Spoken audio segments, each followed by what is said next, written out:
Discover the world के मुअज़्ज़िज़ दोस्तों, अस्सलाम वालेकुम। नाज़रीन, पाकिस्तान और इसराइल दो ऐसी रियासतें हैं जो एक नजरिए पर बनी हैं। पाकिस्तान इस्लाम के नजरिए पे, जबकि इसराइल यहूदियत और सहूनियत के नजरिए पे। ये दोनों नजरियात एक दूसरे का उलट हैं और इनका टकराव हमेशा हर दौर में रहा है। क़याम पाकिस्तान के अवाइल में ही इस बात का ऐलान कर दिया गया था कि पाकिस्तान कभी इसराइल जैसी मुतनाज़ मुमलिकत को तस्लीम नहीं करेगा, और ये अल्फाज किसी और के नहीं बल्कि बाबाए कौम हजरत मोहम्मद अली जिन्ना रहमतुल्लाह अलैह के थे। अव्वल दिन से इसराइल पाकिस्तान से खायफ था और पाकिस्तान का वजूद उसके लिए बायसे तस्लीम नहीं था। पाकिस्तान के पहले वज़ीर आज़म लियाकत अली खान को एक बड़ी रकम बतौर इमदाद पेश करने का लालच दिया गया था, जो कि उस वक्त अरबों की मालियत थी, और शर्त रखी गई थी कि वो सिर्फ एक बार अपनी जुबान से इसराइल को तस्लीम करने का ऐलान कर दें। लेकिन लियाकत अली खान ने उस वक्त बड़ी सख्ती से ये बात वाज़े की थी कि ऐसा होना किसी सूरत भी मुमकिन नहीं है। पाकिस्तान कभी इसराइल को तस्लीम नहीं करेगा।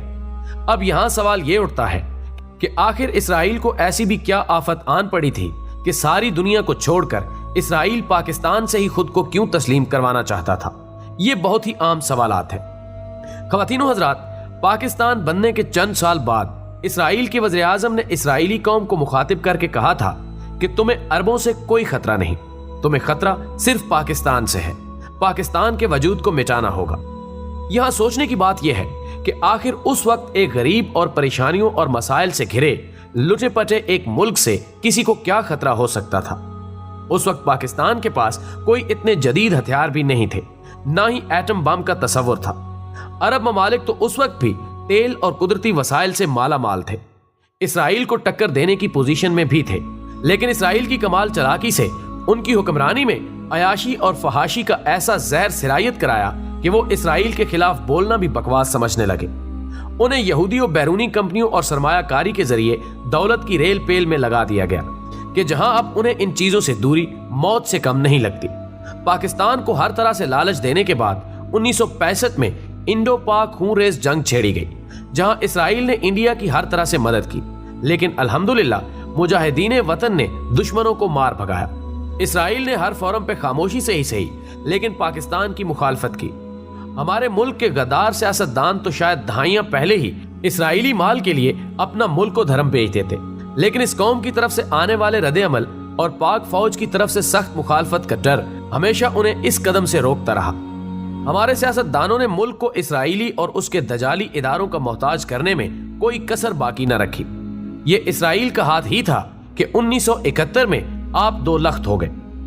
IMF जैसे दजाली इदारों ने पाकिस्तान पर अपने खजानों के मुंह खोल दिए ताकि हमारे हुक्मरान खुल के माल मार सके और आखिर में इस मुल्क को लागर करके अपना मोहताज बना लिया जाए। हम लोग शायद हमारे नबी पाक सल्लल्लाहु अलैहि वसल्लम की अहादीस मुबारका को इतनी तवज्जो और समझ बूझ से नहीं पढ़ सके जितना कि यहूदी। न्यू वर्ल्ड ऑर्डर एक टर्म यूज की जाती है। हम लोग इस पे अक्सर बहस करते हैं, लेकिन इसका असल मतलब कम लोग ही जान पाते हैं। असल में न्यू वर्ल्ड ऑर्डर ही असल वजह है कि यहूदी पाकिस्तान के पीछे पड़े हैं कि कुछ भी ले लो लेकिन हमें तस्लीम कर लो। न्यू वर्ल्ड ऑर्डर एक ऐसा नजरिया है जो कि एक मजहब है जिसमें सिर्फ दजाल की हाकमियत है और यहूदी जो चाहें वही होगा। इस न्यू वर्ल्ड ऑर्डर के तहत दुनिया के हर मुल्क को उसके ताबे होना होगा और दुनिया के हर मुल्क को अपने आईन, अपने मजहब से दस्तबरदार होना होगा। सारी दुनिया का बस एक ही मजहब पे इत्तेफाक होगा, बदले में दुनिया जहान के खजाने आपके कदमों में होंगे और वही कुछ होगा जो दजाल और उसके चेलों की मर्जी होगी।